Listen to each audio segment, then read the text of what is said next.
मैं doctor Kirti Mathur, associate professor, political science, government Meera girls college, Udaipur. आज हमारे अध्ययन का विषय है संत थॉमस एक्विनास।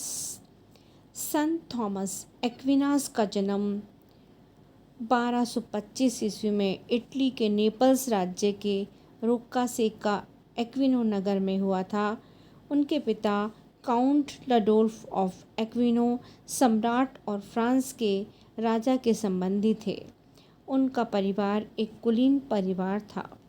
थॉमस एक्विनास को मध्य युग का सबसे महान राजनीतिक चिंतक कहा जाता है। थॉमस एक्विनास की कुछ प्रमुख रचनाएं इस प्रकार हैं: ethics, Summa Theologica, politics on kingship, rule of princes to the king of Cyprus, Summa Contra, Gentiles. प्रमुख राजनीतिक विचारक सेबाइन ने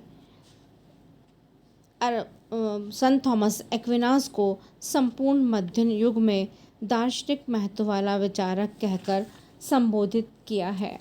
मध्यकाल के दार्शनिकों में संत थॉमस एक्विनास सर्वोपरि स्थान रखते हैं। उन्होंने अनेक परस्पर विरोधी विचारों और राजनीतिक सिद्धांतों में समन्वय स्थापित किया था। इसी कारण संत थॉमस एक्विनास की पद्धति को समन्वयवादी विचारधारा के नाम से पुकारा जाता है। उसने अरस्तु और संत ऑगस्टाइन के परस्पर विरोधी दर्शनशास्त्र के सिद्धांतों में एकता स्थापित की। थॉमस मध्ययुगीन साम्यवादी विचारधारा का सर्वोत्तम व्याख्याता व प्रवक्ता है। उनके साम्यवादी प्रयासों के कारण राजनीति शास्त्र में एक नए युग का उदय हुआ, जिसमें यूनानी राजदर्शन और मध्ययुगीन राजनीतिक चिंतन के बीच सुंदर समन्वय पाया जाता है। यूनानी दार्शनिक बुद्धि व विवेक को दर्शन का सर्वोत्कृष्ट साधन व ज्ञान मानते थे, लेकिन एक्विनास ने दर्शन व बुद्धि से ऊपर धर्मशास्त्र को माना, जिसका साधन श्रद्धा और अंतर्ज्ञान है, विवेक नहीं। उसने प्रांतों की आत्मनिर्भरता, रक्षा, राष्ट्रीयता का समर्थन किया है।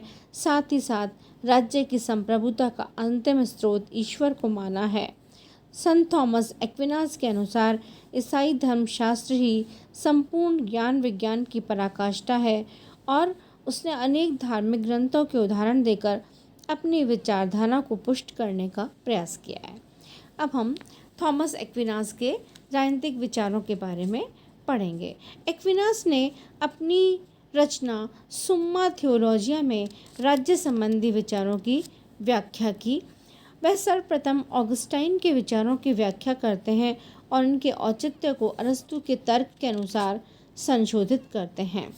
एक्विनास के अनुसार राज्य की उत्पत्ति मनुष्य की संपत्ति और उसके स्वाभाविक गुणों के कारण हुई है। एक्विनास ने अरस्तु का अनुसरण करते हुए कहा कि यदि मानव का पतन नहीं होता तो भी वे मानव समाज में ही पाए जाते।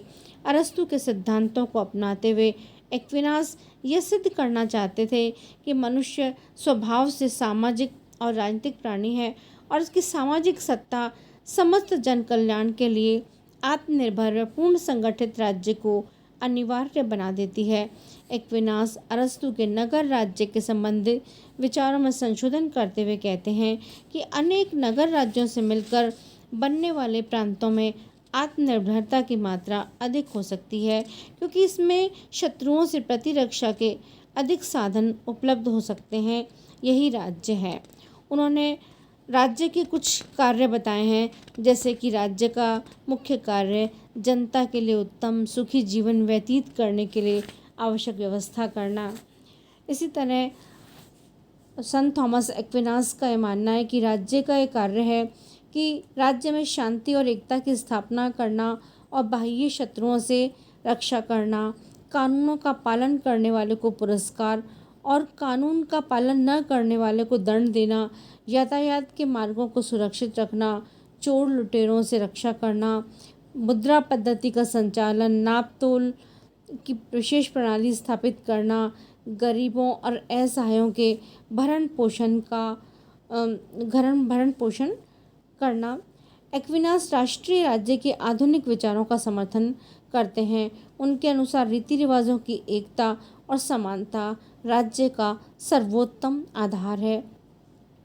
संत थॉमस एक्विनास ने शासन के विभिन्न रूपों का वर्गीकरण अरस्तू के अनुसार ही किया है। उनकी मान्यता है कि राजनीतिक सत्ता की उत्तम स्थिति यही है कि वे मानव के व्यापक हितों को लक्ष्य बनाकर पूर्ति करे। जो शासन स्वार्थ सिद्धि को लक्ष्य बनाकर चलते हैं वे निकृष्ट राज्य होते हैं। संत थॉमस एक्विनास राजतंत्र व कुलीन तंत्र को शासन का सर्वश्रेष्ठ रूप मानते हैं, क्योंकि इन शासनों में जनता के सामान्य हितों की पूर्ति होती है। धनिक तंत्र, निरंकुश तंत्र और लोकतंत्रात्मक शासन प्रणालियाँ शासन के विकृत रूप हैं, क्योंकि इन शासन प्रणालियों द्वारा व्यक्ति विशेष और वर्ग विशेष के हितों को ध्यान दिया जाता है। संत थॉमस एक्विनास अरस्तु के विपरीत राजतंत्र को श्रेष्ठ मानते हैं।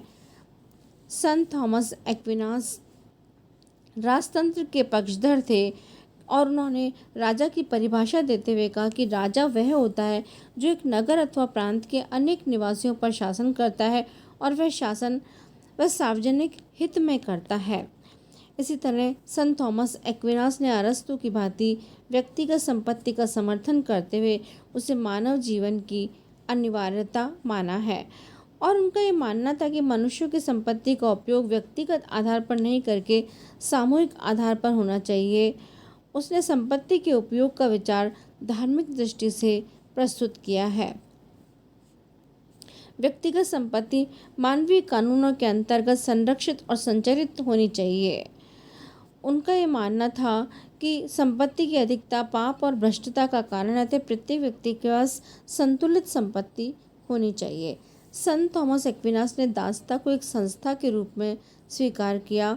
उनका ये मानना था कि दासता एक लाभदायक व्यवस्था है जो सैनिकों में वीरता का भाव उत्पन्न करती है, क्योंकि सैनिकों में दासता का भय होने के कारण वे युद्ध में वीरता से लड़ते हैं और उनका सदैव यह प्रयास रहता है कि सदैव विजय प्राप्त करें।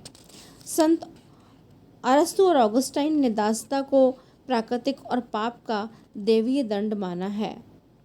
संत थॉमस एक्विनास ने दासता संबंधी विचारों के समर्थन में ऐतिहासिक और कुछ पुस्तकें जैसे कि ओल्ड टेस्टामेंट और डिटनमी से प्रमाण भी प्रस्तुत किए हैं।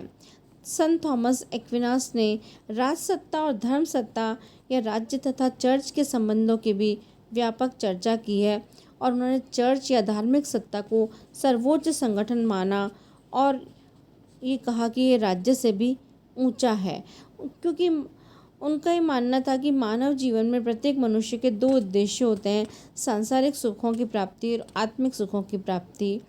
और उन्होंने ये माना कि दोनों की प्राप्ति के लिए अलग अलग व्यवस्था है, इसलिए उन्होंने कहा कि सांसारिक सुख या भौतिक सुखों की प्राप्ति चर्च द्वारा की जा सकती है, आध्यात्मिक सुख या आत्मिक सुखों की प्राप्ति चर्च द्वारा की जा सकती है। मानव जीवन का सर्वोच्च लक्ष्य मोक्ष प्राप्त करना होता है और मोक्ष प्राप्त करने के लिए आत्मशुद्धि अनिवार्य है और आत्मशुद्धि केवल चर्च अर्थात धार्मिक सत्ता के माध्यम से ही संभव है।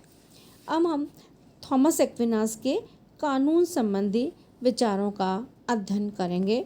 संत थॉमस एक्विनास ने कानून का वर्गीकरण करते हुए कानूनों को 4 भागों में विभाजित किया है। पहला, शाश्वत कानून। शाश्वत कानून उनके अनुसार ईश्वरीय विवेक का प्रतीक है। समस्त सृष्टि ईश्वरीय कानून के अनुसार निर्मित व संचालित और उसी के अधीन है।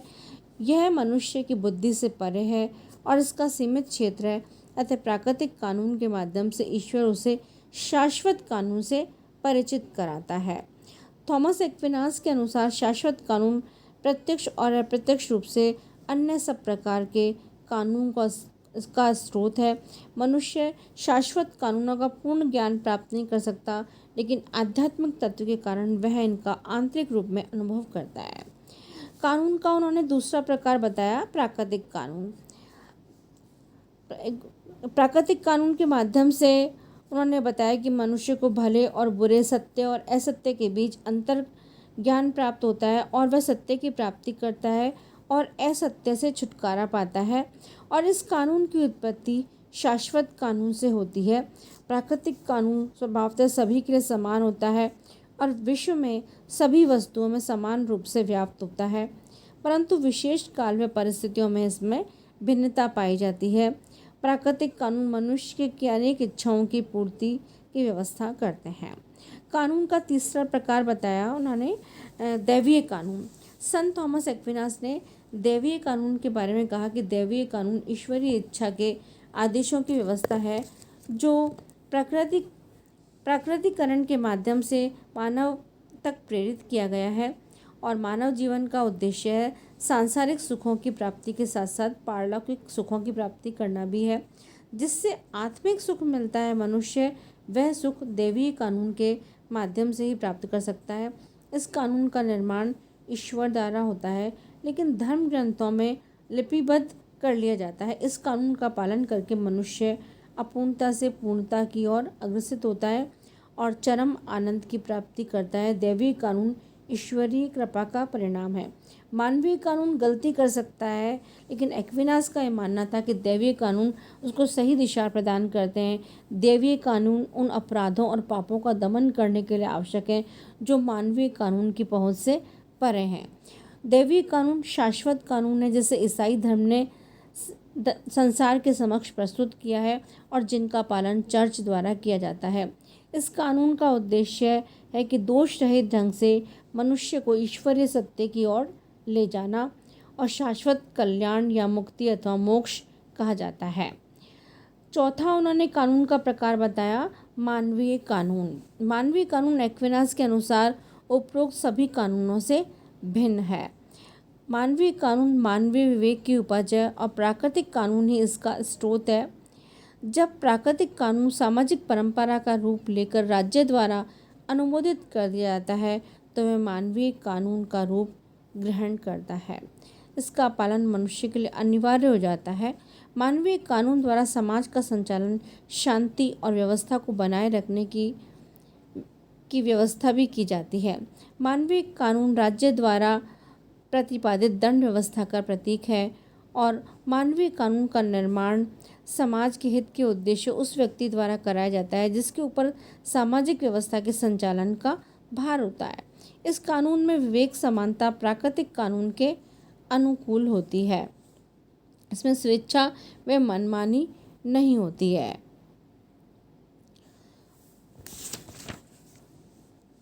संत थॉमस एक्विनास को मध्य युग का अरस्तु कहा जाता है, क्योंकि संत थॉमस एक्विनास को मध्य युग का अरस्तु इसलिए कहा जाता है क्योंकि वे एक समन्वयवादी विचारक थे जिन्होंने मध्य युग की विभिन्न राजनीतिक विचारधाराओं, धार्मिक दृष्टिकोण और दर्शन को एकत्रित करके प्राचीन युग के दर्शन के साथ समन्वय स्थापित करने का महत्वपूर्ण प्रयास किया।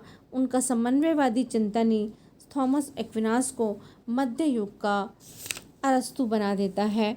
इसी प्रकार मध्ययुगीन जड़ राजनीतिक चिंतन में एक्विनास ने क्रमबद्धता और वैज्ञानिकता से परिचय कराया। उन्होंने मध्ययुगीन विचारों का खंडन और विरोध भी नहीं किया और अरस्तु ने दर्शन को अपनी धारणा की पुष्टि द्वारा अनुकूल बनाया। वही एक ऐसा मध्ययुगीन विचारक था जिन्होंने एक अनूठा कार्य किया।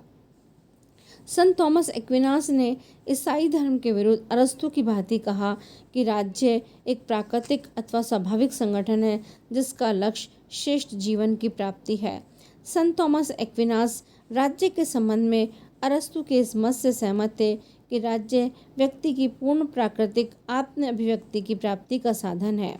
राज्य द्वारा निर्मित कानूनों का पालन करना व्यक्ति का नैतिक कर्तव्य है, क्योंकि इस कर्तव्य का निर्वाह करके ही वह आध्यात्मिक उन्नति के लक्ष्य को प्राप्त कर सकता है। लेकिन वह राजा आज्ञा या कानून के अंधानुकरण का विरोधी था।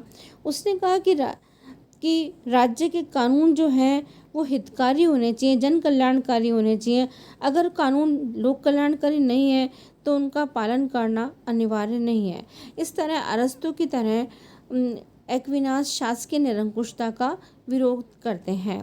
एक्विनास ने कहा कि मानवीय विवेक ईश्वरीय विवेक के दर्शन का एक साधन है। उन्होंने कहा कि अरस्तु का दर्शन जो मानव विवेक पर आधारित है, पूर्ण सत्य का प्रतिनिधित्व नहीं करता। एक्विनास ने अपने धार्मिक विचारों और अरस्तु के धर्मनिरपेक्ष विचारों में समन्वय स्थापित कर दिया और उसके विचारों का अपने प्रयोजनों को सिद्ध करने हेतु एक साधन के रूप में प्रयोग किया।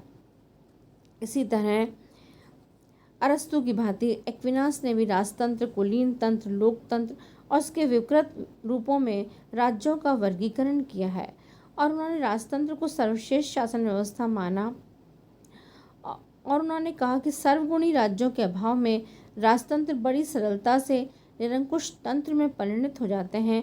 इसी कारण वह सीमित राजतंत्र या विधि के शासन का समर्थन करते हैं और उनके अनुसार नैतिक व आध्यात्मिक जीवन के लक्ष्यों को प्राप्त करने के लिए वे अनिवार्य शर्त के रूप में विधि के शासन को स्वीकार करते हैं।